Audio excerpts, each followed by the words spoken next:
8:35. David Stokes is with us. He's the Show Me Policy Analyst at the Show Me Institute there in Central West End. Good morning, David Stokes. Good morning, McGraw. Good morning, Kelly. Good morning, David. Let's get to some of the topics on the board here. You have highlighted that Kirkwood has rejected a TIF. What's going on here? Well, this is excellent news. This is Kirkwood put out redevelopment proposals about 6 months ago, asked for redevelopment proposals for the corner of Manchester and Lindbergh. In Kirkwood, of course, it's Manchester and Kirkwood. Right, that sort of changes right there, right? Changes right there. Yeah. But everybody knows the intersection, if only because you get your honey-baked ham there for Christmas. There's a honey-baked ham. There's a Lou Fuse place there. Right. There's an Ashley Furniture right up the street. Bob Chapel's right up the street, about a half a block. It's a major intersection that every St. Louisan, I'm sure, is familiar with. And Kirkwood asked for some redevelopment proposals, like what do we want to do here? And Novus, which is well known for the Sunset Hills eminent domain issues of a decade ago, and they've certainly done less controversial stuff as well. They came in with a sort of a typical huge redevelopment, retail, assisted living, independent living, homes, everything. Right. You know, multi-million-dollar project with a very large TIF. And there were also two proposals that came in that were much smaller that did not ask for TIFs. One sort of a farmer's market and one a CVS pharmacy. Mm-hmm. And Kirkwood, to their credit, said, let's just take the two development programs that aren't asking for a TIF, the farmer's market and the CVS, and let's just let it go forward. And just sort of, they said yes to capitalism. They said yes to entrepreneurship. That sounds like Kirkwood saying yes to capitalism. All right. At least in this case. I mean, I don't necessarily agree that they should have had a development moratorium for 6 months while they went through this proposal bid. I mean, I think we give cities too much control through permitting to not allow people to try and expand their business, because there were people who wanted to during this moratorium where they couldn't go forward. Right. But in the end, at least, they made the right call. What's interesting about these things, and this TIF here on Manchester and Lindbergh/Kirkwood Road, drive around, you see a lot of big box stores that are vacant, right? Brentwood Boulevard and Clayton Road, that Linen and Things has been vacant for 5-6 years now, right? You drive St. Charles, you drive Highway 40 in St. Charles, or Highway 70 in St. Charles. I mean, you see blocks of strip malls that are just completely vacant. So I've never understood wanting to build more big box stores in other places when you have big box stores that are vacant. Well, because of the fact that Kirkwood is a sales tax point of sale city like many others. Right. You know, in Kirkwood's case, they made the right call, but many other cities around St. Louis, they don't care about those vacant big box stores in another city. They want to give the subsidies to lure big box stores to their city so that they get the sales taxes. And what happens in your neighboring city is completely unimportant. Yeah, no, it just looks so bad. Even if you drive down Manchester, you see a couple of those big box stores that are just, just boarded up and nothing. That's the worst thing of all. It really is a big box store that sort of went belly up and now it just sits there. And it sells area rugs every six months. And the problem with that is that to the extent that some of it is just natural business failures in a capitalist system, that's fine. But much of that is caused by public policy in our region where cities use subsidies to lure businesses from one city to the next, and then they subsidize one at the expense of competition. So some of it is caused by bad policy choices. You also want to bring up something about the taxes. What's wrong with the taxes here in St. Louis? The taxis, I should say. Well, we don't have taxes. enough. Taxes. Taxes are too high. To answer that question, taxes are too high. Now let's talk about taxis.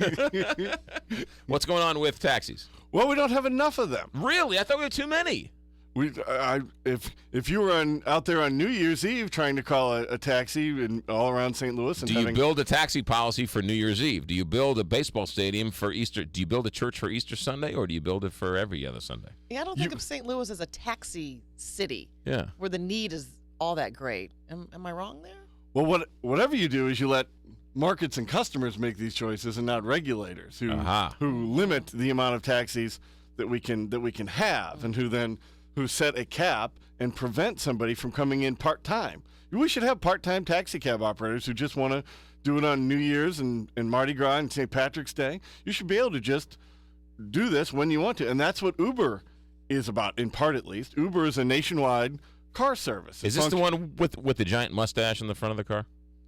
I don't think so, but it should. Okay, because there we was can all agree on that.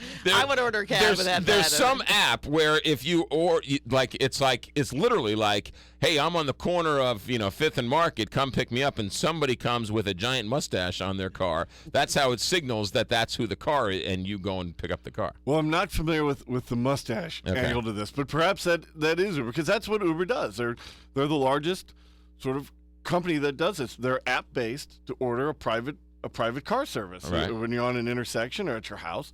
And with the complaints that we had in St. Louis over the lack of cabs for New Year's, and with the recent storms with dead batteries and cars stuck in snowbanks and people needing cabs, I mean, this is an issue. So I want to highlight that Uber operates all over the country, but the regulations that are too strictly in favor of existing cab companies are basically preventing them from coming into St. Louis, and this is awful.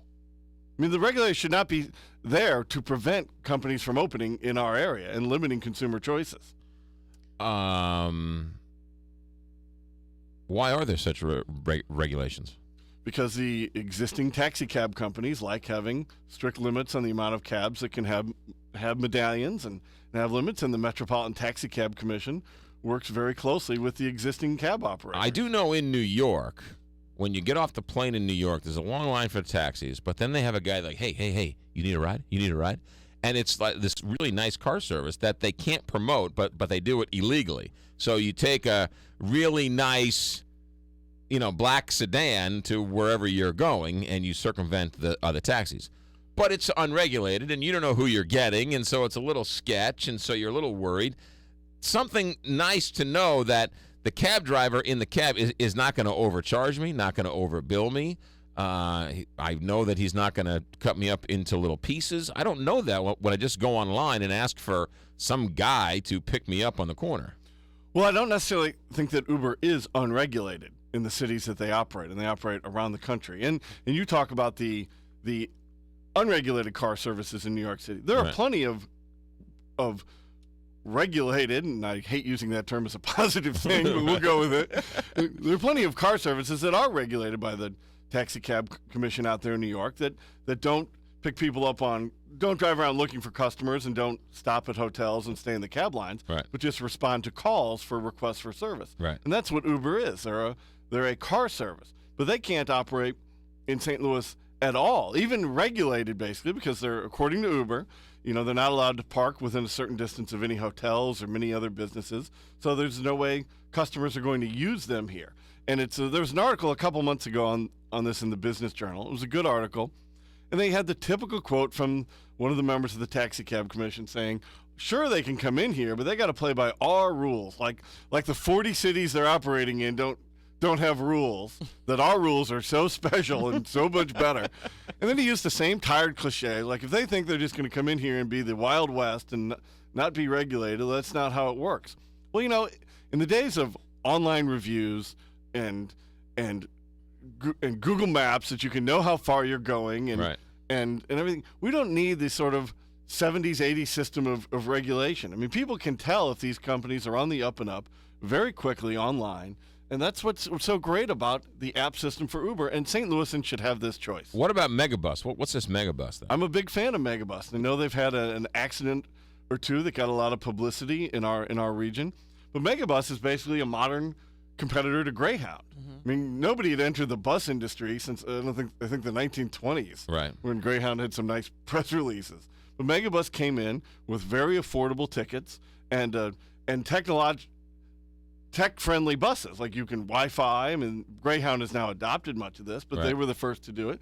So you could get from Kansas City to St. Louis for as little as $1 in some instances, sort of promotional fees, generally more than that, but very affordable bus fare, very nice climate-controlled buses, and use your Wi-Fi, sort of a major upgrade over Greyhound, and I think they're great. Megabus does operate, though, here in St. Louis. They do, yes. Yeah. Yeah, Megabus serves St. Louis. It's a great way to get to Chicago and I think we have some blog posts about Megabus from some interns who used it once to get to Chicago for a Cubs-Cardinals game. Right. Yeah. They do. And they are not that regulated either because, what they do doesn't really fall under local taxi cab. They have one place where they'll pick you up in St. Louis, and they don't stop around the area. I think they should be able to.